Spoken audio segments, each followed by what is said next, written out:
l'œil fonctionne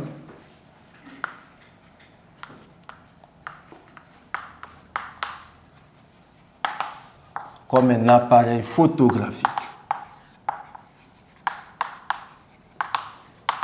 Voilà, l'œil fonctionne comme un appareil photographique,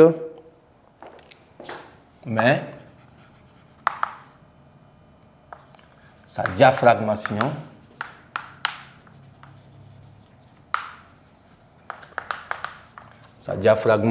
et son accommodation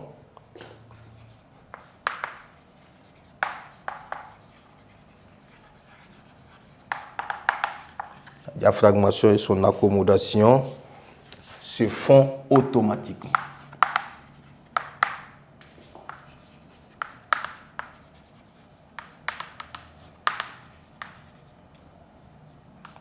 Voilà. D'accord, donc dans la trace écrite, il y a deux éléments qui ressortent. Il y a la diaphragmation et il y a l'accommodation. Premièrement, accommodation. Voilà.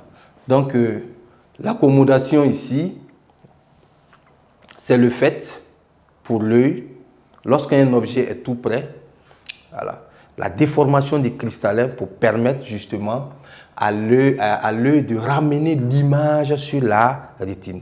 Parce que le plus souvent, quand nous sommes en face d'un objet, qui est à une distance acceptable, l'œil n'accommode pas. L'accommodation, l'organe accommodateur ici, il faut dire que c'est le cristallin qui se déforme en fonction de la position de l'objet. Un objet tout près se trouve justement avant la rétine. Il faut que le cristallin change de forme pour ramener l'image sur la rétine pour permettre une vision nette. C'est ce phénomène qui est appelé accommodation. La diaphragmation, c'est ce que j'ai expliqué tantôt. Là, c'est le rôle que joue l'iris en ce qui concerne la lumière qui rentre, l'intensité de la lumière, c'est-à-dire le diamètre de la pupille. Plus la lumière, l'intensité de la lumière est élevée, on sent que le diamètre de la pupille se rétrécit. Dès lors que l'intensité n'est pas forte, voilà, le diamètre de la pupille s'augmente pour laisser entrer assez de lumière. Donc ces deux phénomènes, diaphragmation et accommodation, sont assez importants pour une vision nette. D'accord, donc on continue avec la trace écrite. Chers élèves, chers apprenants, ici nous pouvons dire que l'œil fonctionne comme un appareil photographique, voilà, mais sa diaphragmation et son accommodation se font automatiquement. Voilà, je reviens sur ces deux expressions.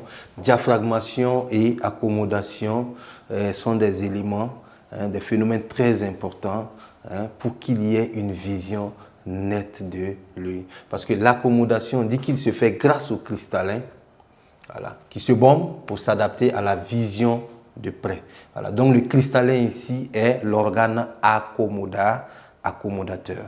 Voilà. Le fait de se bomber, le fait de changer de forme pour permettre à l'image de se retrouver justement sur la rétine. La diaphragmation se fait grâce à l'iris qui ouvre plus ou moins grandement la pupille.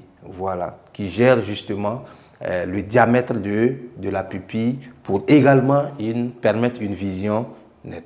L'œil donne de tout objet situé devant lui une image réelle et renversée qui se forme sur la rétine. Les cônes et les bâtonnets sont excités par la lumière.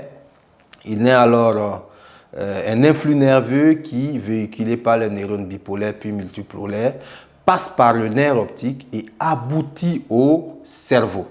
Donc plus précisément au niveau de l'aire visuelle. Voilà, où s'élabore la sensation visuelle qui nous renseigne sur la forme, sur le relief, sur la couleur, la dimension des objets regardés. Voilà. Donc voilà un peu ce qu'on pouvait dire sur le fonctionnement de l'œil.